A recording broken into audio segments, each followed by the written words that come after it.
বঙ্গোপসাগরে নিম্নচাপের সম্ভাবনা।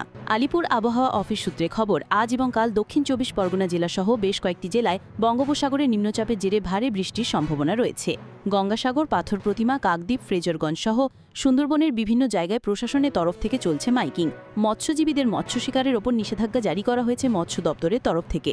গঙ্গাসাগর কোস্টাল থানা ও ব্লক প্রশাসনের পক্ষ থেকে চলছে মাইকিং। মৎস্যজীবীদের মৎস্য শিকারের উদ্দেশ্যে যেতে নিষেধ করা হচ্ছে মাইকিংয়ের মাধ্যমে। সকাল থেকে বৃষ্টির দেখা না পাওয়া গেলেও কালো মেঘে ঢেকে রয়েছে সুন্দরবনের বিস্তীর্ণ এলাকা। বিশেষ ঘোষণা, সুন্দরবন পুলিশ জেলা ও ফ্রেজারগঞ্জ কোস্টাল থানার পক্ষ থেকে সমস্ত মৎস্যজীবীকে জানানো হচ্ছে, আগামী 24/7/2025 তারিখ থেকে ঝোড়ো হাওয়া সেই সঙ্গে ভারী থেকে অতি ভারী বৃষ্টি হওয়ার সম্ভাবনা রয়েছে এবং সমুদ্র উত্তাল থাকবে। আপনারা কেউ গভীর সমুদ্রে যাবেন না পরবর্তী নির্দেশ না পাওয়া পর্যন্ত। এখনো যারা গভীর সমুদ্রে রয়েছেন তাদের অতি দ্রুত ফিরে আসার জন্য অনুরোধ করা হচ্ছে।